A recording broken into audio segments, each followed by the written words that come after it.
கயோட்டி V8 super charger பொருத்தப்பட்ட ஒரு engine தான் வந்து இதில் பயன்படுத்துகிறாங்க. இந்த இன்ஜின் ப்ரொடியூஸ் பண்ணக்கூடிய ஹார்ஸ் பவர் வந்து பார்த்தீங்கன்னா 700 ஹார்ஸ் பவர் மற்றும் 800 நியூட்டன் மீட்டர் ஆஃப் டார்க் வந்து ப்ரொடியூஸ் பண்ணும். ஸோ அவ்வளோ பவர்ஃபுல்லான ஒரு இன்ஜின் வந்து இதில் பொருத்திருக்காங்க. இதில் 6 ஸ்பீடு மேனுவல் டிரான்ஸ்மிஷன் தான் கொடுக்குறாங்க. இந்த இன்ஜின் வந்து rear mid engine placed car.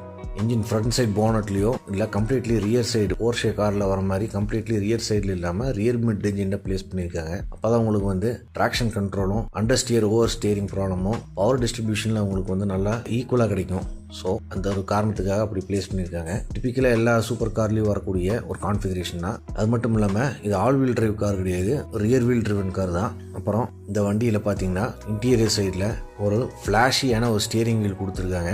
இது பார்க்கறதுக்கு புகாட்டி பொலைடில் வரக்கூடிய ஒரு ஸ்டியரிங் வீல் மாதிரியே ரெசிம்பிள் பண்ணுற ஒரு ஸ்டியரிங் வீல் இருக்கும். இதில் அதுலேயும் இந்த மேனுவல் கியர்ஸில் பார்த்தீங்கன்னா அது கீழே இருக்கக்கூடிய அசம்பிளிலாம் பார்த்தீங்கன்னா ஓப்பனாக தெரியிற